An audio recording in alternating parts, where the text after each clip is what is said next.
the general election campaign. Well, not technically, but it is on. In one corner, the challenger, Mitt Romney, has lost before. This is his biggest fight yet. In the other corner, the president. He's defending the title he won 4 years ago. Are you pumped for this clash of the titans? Well, Matt Taibbi is not. He writes, Obama versus Romney is the worst reality show on TV since the Tila Tequila days. The characters are terrible, there's no suspense, and the biggest thing is it lacks both spontaneity and a gross-out factor. Matt Taibbi is a contributing editor with Rolling Stone magazine. He joins us from New York. Welcome. Thanks for having me. Nice you're here. Oh, so really boring? Didn't President Obama's surprise evolution give the election some life? Didn't his what? I'm sorry? His evolving views on same-sex marriage. On same-sex marriage, yeah. Didn't it pump up the race?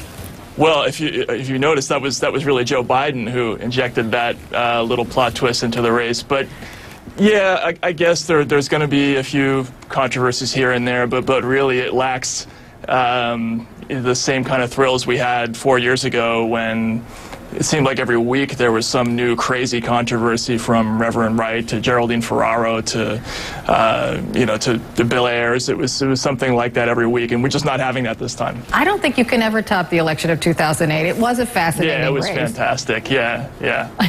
Purely from a reality show television aspect, I think it was the most entertaining election we've had. Absolutely. Although, you know, the race is neck and neck. I mean, are you suggesting the two men are in a virtual tie simply because voters are bored right now?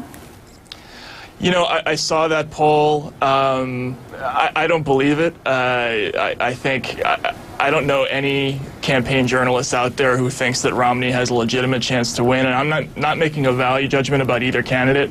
I just think that in the press, there's this general feeling that this election is a foregone conclusion.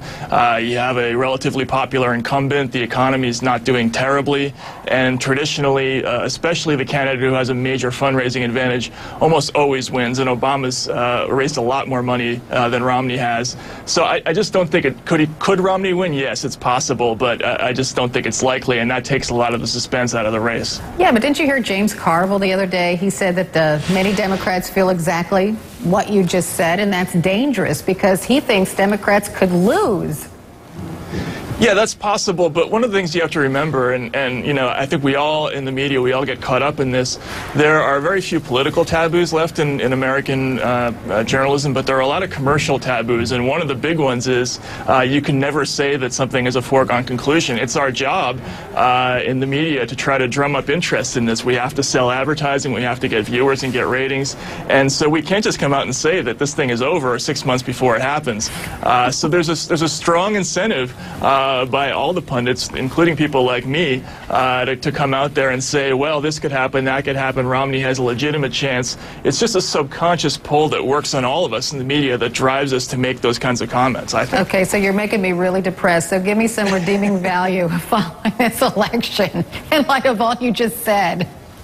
Well, I mean, it's still the presidential election. It's the most powerful office in the world. There's always going to be some kind of drama about it, and there's an enormous, there's quite a lot at stake, and I'm sure they'll come up with something that will make it interesting before the end. But to me, this election feels a lot like 2004, excuse me, when you had a very powerful and relatively popular incumbent and kind of an uninspiring challenger who was nominated reluctantly by his own party, which leads to a kind of an anticlimactic ending, I think, and I think that's what we're headed for in this race. Yeah, because you kind of have to think like a minute, just figure out who that was. And I'm going to leave that to our viewers to see if they can come up with the name, just to test them. Matt Taibbi, thanks so much for joining us. Thank you. Students, it seems, will do almost anything these days to get ahead in the classroom, even this, getting an IV in the classroom. We're asking our senior medical correspondent if this really helps students study.